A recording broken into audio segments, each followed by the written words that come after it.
The letter thief giveth, and the letter thief taketh away. Christmas morning, and the letter thief was in a giving mood. 3 letters he brought, and the trouble ensued. I woke in the dark and reached for the lamp, but how do you light up your room with a clamp? I opened my dresser and looked for some pants, but wouldn't you know it, they'd all become plants. So I went to the kitchen to sit at the table, which now had turned into a smelly old stable.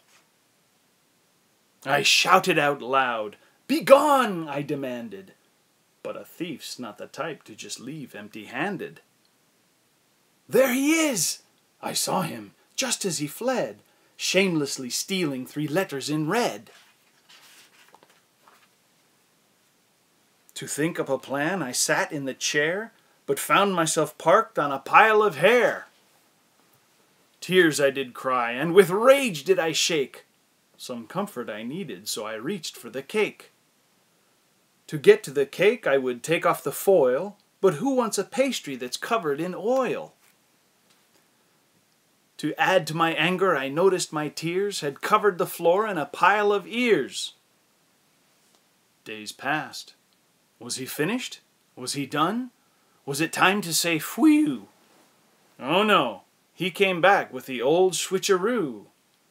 With the holidays over, we had hoped we could rest, but he made an appearance on my birthday no less. Aunt Agnes had cooked us a big juicy roast, which sadly turned into a burnt piece of toast. When I blew out the candles and made up my wish, I opened my eyes and was thumped by a fish. Then strange things happened. Our sofa turned to soda, my bike became a tyke, and the doormat became a real doorman named Mike. Which wasn't so bad, we all did agree, till he held out his hand and demanded his fee. Pens became hens, and switches became witches, and my mom's new milk stockings left the thief all in stitches. Ha ha ha ha ha ha! Then my father said, "Everyone out of the house!" He thought it would surely turn into a mouse. Outside was no better. Rocks became socks, and trees became threes, and the birds never came 'cause they wouldn't eat weeds. Our pears became bears, Dad's axe became an ox, and here was my baby brother playing in a handbox. With all these new changes, there wasn't much sport. Bats became rats, and pucks became ducks, and the hoop became poop on our basketball court. And then he came for my friends. Ronnie and Ollie came over to play, but they went home Connie and Molly that day. Yes, they turned into girls, but at least they were human. My old pal Ross became a rose that was bloomin'. Then Dan became a fan, and Bob became a box, and Jack became a sack overflowing with rocks. But the worst was when my best friend, Ming Wong Raw, turned into a ping-pong ball. Transforming my friends is a terrible deed. I said, "This is too much." Even Michael agreed. I needed those letters. I wanted my friends. I wanted my sofa and table and pens. I sobbed, I wailed, I cried for my mom. Then somebody said, "Quit being so glum. Your letters I have, I'll change everything back. Just give me some time, they're all in my sack." "So relax," he said, "this game's far from over." And he carelessly hurled it over his shoulder. A little too carelessly hurled, I thought, when a letter bounced into our gardening plot.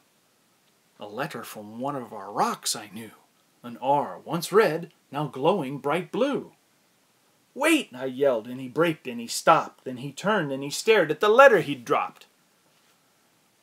Come, give it back, little boy, don't be foolish. Bring it to me, or I'll have to be cruelish. I looked at his face, I looked at his scar, I tried to think what I could do with this R. I looked at his fingers, I looked at his clothes, I looked up and down from his head to his toes. And then I beheld them shiny and black. I dove to the ground and made my attack. I ripped off the B, I slapped on the R, and then I jumped back when I heard a great roar. Help me, I'm stuck! I'm stuck in these roots! Give me that letter! Give me my boots! But I kept that B and I grabbed the sack and using the letters changed everything back. We got back our sofa, I got back my bike. We snubbed the old doormat and chose to keep Mike. With all back to normal, my work almost through, I remembered the one thing that we had to do. My friends all around me and I as the chief, we talked about what we should do with the thief. Punish him! Banish him! Make him eat liver! Take all his clothing and then watch him shiver!